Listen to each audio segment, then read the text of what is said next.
India जो है वो इस वक्त बहुत ज़्यादा आगे बढ़ चुका है। अब इंडिया क्यों आ गया? क्योंकि उनकी यूथ को गवर्नमेंट सपोर्ट करती है और वो आगे चली गई है। हमारे चाहने ना चाहने से हमारे सोचने ना सोचने से कोई फ़र्क नहीं पड़ता है। वो लोग समझदार हैं, हमसे ज़्यादा समझदार हैं, क्योंकि वो ऐसे पॉलिटिशियंस को लेके आ रहे हैं जो कि उनके अपने लोगों के लिए they are doing their best. हमारे यहाँ पे करप्शन के जरिए हमारी यूथ की आवाज़ को दबाया जाता है, जिसकी वजह से हमारे यहाँ पर 75% लोग, हमारी यूथ जो है वो अनपढ़ है। मोदी कुछ भी नहीं है। इंडिया के जो प्राइम मिनिस्टर है उन्होंने बाकायदा स्टेटमेंट दी है पाकिस्तान को लेकर। उन्होंने ये कहा है कि हमारा जो नेबर कभी तंग क्या सप्लाई करता था, आज वो आटे की सप्लाई के लिए तरस रहा है। हमारा एक पड़ोसी जो आतंक का सप्लायर था, वो अब आटे की सप्लाई के लिए तरस रहा है। इंडिया मोदी कर सकता है, वो कर रहा है। क्यों? क्योंकि वो चांद पे चला गया है, वो सारा कुछ कर रहा है। हमारी अवाम आज वाकई लाइनों में लगी हुई है और उसका जिम्मेदार गवर्नमेंट है। They don't have to use their weapons against you. उन्हें जरूरत नहीं, जरूरत ही नहीं है सर, आप खुद ही अपनी चक्की में पिस रहे हो ना। मतलब एक मरते हुए बंदे को बंदा क्या मारेगा? वो तो उसके मजे ले रहा है कि अच्छा है, ठीक है, घुट घुट के मरेगा। आपका नाम? हमजा साजिद। हमजा साजिद, क्या करते हैं आप? मैं स्टूडेंट हूँ UMT से। क्या पढ़ रहे हैं? मैं फिजियोथेरेपी। ज़बरदस्त। अच्छा, इंडिया के प्राइम मिनिस्टर नरेंद्र मोदी कैसे लीडर हैं? इंडिया के प्राइम मिनिस्टर, क्योंकि उनका जो बैकग्राउंड है गुजरात वाक़े के हवाले से, वो तो थोड़ा कंट्रोवर्शियल है, क्योंकि हमने देखा है कि वो उन्होंने मुसलमानों के साथ गुजरात में क्या किया है। उसके अलावा अगर हम एज एन इंडियन देखें तो उनकी पॉलिसीज़ इंडिया को उनसे बहुत फ़ायदा हुआ है, क्योंकि रिसेंटली उन्होंने G20 समिट भी यहाँ पर मुनक़िद करवाई है अपने कंट्री में, और उनके जो टाइज़ हैं अमेरिका से और इसके अलावा रशिया से ख़ास तौर पे, वो तो आगे मज़ीद बढ़ते जा रहे हैं। तो इंडिया के लिए तो मेरे ख्याल से काफ़ी अच्छा उनका टेन्योर रहा है अब तक, जो 8 साल उन्होंने हुकूमत की है। लेकिन पाकिस्तान के लिए और ख़ित्ते के लिए अमन के हिसाब से वो बहुत ज़्यादा ख़तरनाक रहे हैं, क्योंकि बालाकोट, इसके अलावा जो रिसेंट अटैक्स हुए हैं बलूचिस्तान में BLA की तरफ से, उसमें भी क्योंकि हमें पता है कि इंडिया काफ़ी उसमें इन्वॉल्व है, तो उसके लिए पाकिस्तान के लिए बहुत ज़्यादा खतरनाक है। अच्छा, ये तो हमारी गवर्नमेंट की तरफ से कहा गया, लेकिन इस हवाले से कोई सबूत अभी तक सामने नहीं आए। आपको नहीं लगता कि सबूतों के बगैर किसी पर बात करना गलत है? नहीं, सबूत तो सामने आया है, क्योंकि हम देखते हैं कि जो NDA है, अफ़गानिस्तान की जो सीक्रेट सोसाइटी है, या फिर जिसे हम कहते हैं कि वो एक एजेंसी है अफ़गानिस्तान की, उसके साथ रॉ का जो एक बाकायदा गठजोड़ है, वो अब इस्लामाबाद से भी उन्होंने, मैं कल हामिद मीर को सुना था, हामिद मीर ने ये बताया कि इस्लामाबाद से लोगों को पकड़ा है, NDA और रॉ के लोगों को, जो कि पाकिस्तान में तकरीबकारी कर रहे थे, सिक्योरिटी फोर्सेस के ख़िलाफ़ जो वाक़यात हुए हैं उनमें वो मुलव्वस थे। तो ये तो है कि सबूत तो हैं, और उनका जो रॉ का पाकिस्तान में जो इन्वॉल्वमेंट है, जो उनकी हमारे अफेयर्स में मेडलिंग है, वो सबके सामने है, क्योंकि वो 1947 से ये सब कुछ कर रहे हैं, और उनकी जो जड़ें हैं वो पाकिस्तान में पहले ज़्यादा बढ़ गई थी, लेकिन क्योंकि हमारी सिक्योरिटी फोर्सेस ने, हमारी एजेंसीज़ ने उनका कला कमा किया है, तो अब वो कम हो रही हैं। क्या आप चाहते हैं कि अगली सरकार नरेंद्र मोदी की आए, या आपको लगता है कि उनकी सरकार आएगी? क्योंकि अगर मैं आपको बताऊं तो 3 स्टेट्स उन्होंने जीत ली हैं। मैं उम्मीद करता हूं कि उनकी सरकार ना आए, क्योंकि सरकार इंडिया एक बहुत बड़ा मुल्क है, बहुत बड़ी इकॉनमी है, इसमें कोई शक नहीं है। उनके 1.4 बिलियन उनकी आबादी है, उसमें से 40 करोड़ मुसलमान हैं। तो अगर आप किसी एक कम्युनिटी से, किसी एक एथनिसिटी से ऐसा बर्ताव करेंगे, अब सिखों के साथ उनके साथ क्या हो रहा है, सिख भी उनसे परेशान है, मुसलमान भी उनसे परेशान है, तो जाहिर सी बात है अगर आप एक एथनिसिटी की बेस पर, आप फॉशिज़म की बेस पर आप हुकूमत करेंगे, और एक रिलीजन को या एक धर्म को आप इंपॉर्टेंस देंगे, दूसरों को आप रूल आउट कर देंगे, तो मेरा नहीं ख्याल कि ऐसे हुकूमत को किसी बड़े मुल्क में, किसी सेकुलर मुल्क में, इंडिया जैसे मुल्क में आना चाहिए, हुकूमत देना चाहिए। अगर हम बात करें इंडिया के प्राइम मिनिस्टर नरेंद्र मोदी की, तो आपकी नज़र में वो कैसे लीडर हैं? बेहतरीन है। देखें, उन्होंने उसके अपने टेन्योर के अंदर 2 टेन्योर गुजरे, दोनों टेन्योर्स के अंदर उसने अच्छी खासी डेवलपमेंट की है। उनकी इकॉनमी बूस्ट हुई है, उससे उनकी इंडस्ट्री ग्रो कर रही है। आई पर्सनली बिलीव कि इंडिया इज़ ग्रोइंग। लेकिन अभी ज़्यादातर वोट जो हैं नरेंद्र मोदी के हक में ही हैं, और इंडियंस ये चाहते हैं कि अगली सरकार उनकी हो, और आप इस चीज़ को डिनाई नहीं कर सकते कि नरेंद्र मोदी की सरकार आने के बाद इंडिया में कितनी डेवलपमेंट हुई है।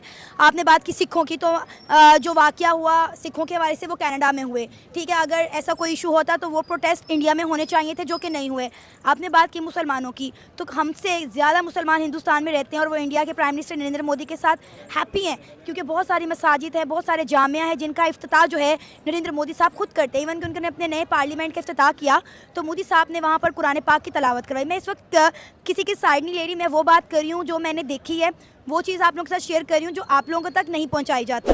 तो आपको क्या लगता है इन सब के बावजूद भी इंडिया की सरकार आपको लगता है कि नरेंद्र मोदी को वहाँ के लोग सपोर्ट नहीं करेंगे? मोदी कुछ भी नहीं है। 90s के अंदर उनकी पॉलिटिक्स और हमारी पॉलिटिकल सिस्टम एक ही जैसा था। वहाँ भी पॉलिटिकल टर्माइल था, यहाँ भी पॉलिटिकल टर्माइल था है, लेकिन वो उन्होंने नरसिम्हा राव के बाद अपने आप को इस्टेब्लिश किया। हम आज तक इस्टेब्लिश नहीं कर सके इसे।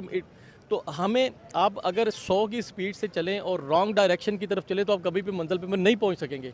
आपको पता है इस वक्त इंडिया में इलेक्शन जारी हैं, तो क्या लगता है अगला टेन्योर उनका आएगा? क्योंकि ज़्यादातर अक्सरियत उनके हक में है, उनके साथ खड़ी है, क्योंकि उन्होंने पिछले 2 टेन्योर में इंडिया के लिए जो कुछ किया है, इंडियंस बड़े ज़ोरों शोर से चाहते हैं कि अगली सरकार भी नरेंद्र मोदी की हो। तो ऐसा पाकिस्तानी आपको क्या लगता है कि अगली सरकार उनकी आएगी या नहीं, और अगर आती है या नहीं आती, आप क्या चाहते हैं? देखिए, हमारे चाहने या ना चाहने से तो कुछ होता नहीं। अगर उनके लोग वहाँ पे उनको इलेक्ट करते हैं और वो समझते हैं कि वो डिलीवर करेंगे, और जो कि उन्होंने किया है, प्रूव किया है इस चीज़ को, सो हमारे चाहने ना चाहने से, हमारे सोचने ना सोचने से कोई फ़र्क नहीं पड़ता।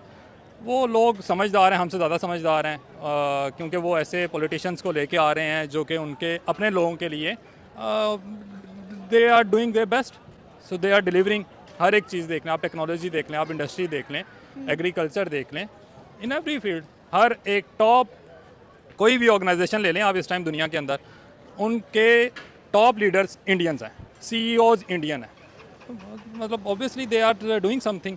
एक लास्ट सवाल करना चाहूँगी, नरेंद्र मोदी की सरकार होते हुए इंडिया में बहुत ज़्यादा डेवलपमेंट हुई। अगर तीसरा टेन्योर भी नरेंद्र मोदी साहब कहा जाता है, तो आप इंडिया को कहाँ तरक्की की बुलंदियों पर देख रहे हैं? क्योंकि ऑलरेडी अगर आप देखें तो बहुत इंटरनेशनल कम्युनिटी उन्होंने अपनी तरफ जो है राग़िब की है। इंटरनेशनल इन्वेस्टर आ रहे हैं, इंडिया में इन्वेस्ट कर रहे हैं, हर कंट्री के साथ उनके बड़े अच्छे ताल्लुकात, इवन के तमाम इस्लामिक कंट्रीज़ का झुकाव भी इंडिया की तरफ बढ़ गया पाकिस्तान की बजाय। तो क्या लगता है अगर अगली हुकूमत भी उनकी आती है तो इंडिया का फ्यूचर क्या होगा? मैं समझता हूँ उन्होंने इस दफ़ा G20 सबमिट करवाई है, अगले टेन्योर में इससे भी ज़्यादा बेहतर हो सकता है, क्योंकि COP28 की अनाउंसमेंट कर दी है नरेंद्र मोदी साहब ने। हाँ जी, COP28 की भी कर दी है। और इसके अलावा आपने देखा है कि इंडिया जो है, ये सारी गेम जो है इकोनॉमिक्स की है, सारी गेम जो है स्ट्रेटजी की है, सारी गेम जो है माइंड गेम्स की है। क्योंकि अगर आप सिर्फ नारे लगाते रहेंगे, हम ये कर देंगे, हम वो कर देंगे, हम ऐसे कर देंगे, हम ऐसे कर देंगे, तो कुछ नहीं हो सकता। इंडिया जो है वो इस वक्त बहुत ज़्यादा आगे बढ़ चुका है, as in economy, as in strategical warfare, as in their foreign policy, वो बहुत आगे है। इसलिए यही वजह है कि उसके हमसाए हैं या फिर बड़े जो नेशंस हैं उनके साथ रिलेशंस बहुत अच्छे हैं। तो मैं देख रहा हूँ कि अगर इनकी यही पॉलिसी रही तो मेरे ख्याल से इंडिया खिते में मज़ीद तरक्की करेगा। और मैं उम्मीद करता हूँ कि पाकिस्तान भी अपनी ऐसी पॉलिसीज़ बनाए जिसके ज़रिए पाकिस्तान को भी इकोनॉमिकल और स्ट्रेटजिक जो है वो फ़ायदा हो। अब पूरी दुनिया ने ये चीज़ देखी है, जिस तरह इंडिया ने G20 की मीटिंग होस्ट की और जिस तरह इंटरनेशनल कम्युनिटी का रुझान दिन ब दिन उनकी तरफ बढ़ रहा है। आपको क्या लगता है कि अगर अगली हुकूमत भी उनकी आ गई तो इंडिया में कितनी डेवलपमेंट होगी, इंडिया का फ्यूचर क्या देख रहे हैं? क्योंकि हमने देखा है कि नरेंद्र मोदी के टेन्योर में उन्होंने चंद्रयान 3 लॉन्च किया, सक्सेसफुली चांद पर लैंड हुए। इसके अलावा उन्होंने अपना सोलर मिशन जो है वो भी लॉन्च किया। तो अगर हम किसी एक फील्ड को उठा लें, science, IT technology, health, education, her sector में उन्होंने डेवलपमेंट करके दिखाई है। तो अगर उनकी सरकार आ जाती है तो आगे फ्यूचर क्या होगा भारत का? सर देखें, हर वो बंदा जो मेहनत करेगा, राइट डायरेक्शन में मेहनत करेगा, उसका फ्यूचर ब्राइट है।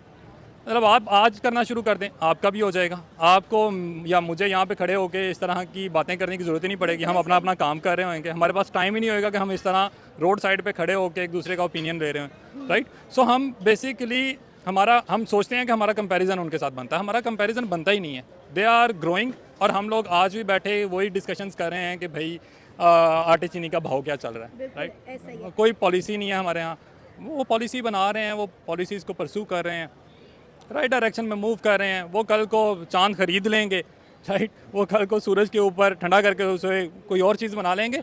Doesn't even matter for us, हम तो कुछ नहीं कर रहे ना भाई, हमारे लिए तो आज भी वैसे का वैसे ही है जो 1947 में था। सो लेट्स सपोज मैं ये कहूँ ना, इंडिया सुपर पावर है, इंडिया दुनिया की पहली बड़ी इकॉनमी है, वो मैं गलत बोल रहा हूँ, झूठ बोल रहा हूँ, उसके ऊपर सजा होनी चाहिए। अगर मैं कहता हूँ इंडिया दुनिया की 5वीं बड़ी इकॉनमी है, इंडिया डेवलपमेंट की तरफ जा रहा है, तो क्या वो गलत बात है? इंडिया से ज्यादा आपके पास वसाइल है, you are the atomic power. वो तो इंडिया भी है ना, आप भी हैं। उसकी आबादी कितनी है? उनकी 1 अरब 40 के राउंड। आपकी कितनी है? हमारी टोटल 25-26। अगर 1 अरब आबादी वाला बंदा मतलब मुल्क वो एटमी पावर है, और यहाँ पे 25 करोड़ आबादी वाला मुल्क भी एटमी पावर है, which means कि अल्लाह पाक ने आपको नवाजा है ना। ठीक है, नहीं वो तो यूके की आबादी हमारे से कम है, वो भी एटॉमिक पावर है, तो क्या उन्हें भी अल्लाह पाक ने नवाजा है? फिर उसका प्राइम मिनिस्टर जिस फोरम पे भी जाके खड़ा होता है ना, वो कहते हैं कि इनको मारने की, इनसे जंग लड़ने की जरूरत ही नहीं, ठीक है, ये अपनी मौत आप मर जाएंगे। तो वो गलत कहते हैं? वो बिल्कुल ठीक कहते हैं, उनको पता चल गया हम मुनाफिक मुसलमान हैं। नहीं सर देखिए हम ये सब मुनाफिक नहीं हैं। ऐसे होंगे। नहीं करें, महंगाई कम होनी चाहिए, यूनिट कम होनी चाहिए, लेकिन ज्यादा अगर चाहते तरक्की हो तो हमारी यूथ को एजुकेशन की तरफ लेकर आए। क्लैपिंग हो जाए, जबरदस्त। तालीम बहुत जरूरी है। पाकिस्तान पढ़ेगा तो पाकिस्तान आगे बढ़ेगा। उनके जो प्राइम मिनिस्टर हैं जिन्होंने 2 टेन्योर पूरे किए हैं, वो कह रहे हैं कि मैं मौज के लिए नहीं, वर्क के लिए, मेहनत के लिए पैदा हुआ हूँ। मोदी मौज करने के लिए पैदा नहीं हुआ, मोदी मेहनत करने के लिए पैदा हुआ है। साथियों, 10 साल में जो हुआ वो तो सिर्फ ट्रेलर है, ट्रेलर। मतलब मैंने उनका देखें, जो प्राइम मिनिस्टर है वो पाकिस्तान लैंड करता है, अच्छा। एक शादी के गिफ्ट जी। देता है हमारे प्राइम मिनिस्टर प्रेसिडेंट को, और उसके बाद वो फ्लाई कर जाता है। ठीक है, तो हमें उससे क्या डर खौफ, इतनी पक्की दोस्ती, तो वो क्या पाकिस्तान के साथ रिएक्ट करेगा? ये सारी की सारी स्टैब्लिशमेंट जो है ना, आज चाहे आप फौज ले लें, यानी इंडिया हमारे पे अटैक नहीं करने की सोच सोचेगी रखता। भी नहीं, वो सोच भी नहीं सकता, उसकी कैपेसिटी नहीं है। अच्छा कैपेसिटी नहीं है या वो इस लेवल पे चला गया कि वो अब सोचना ही नहीं चाहता। नहीं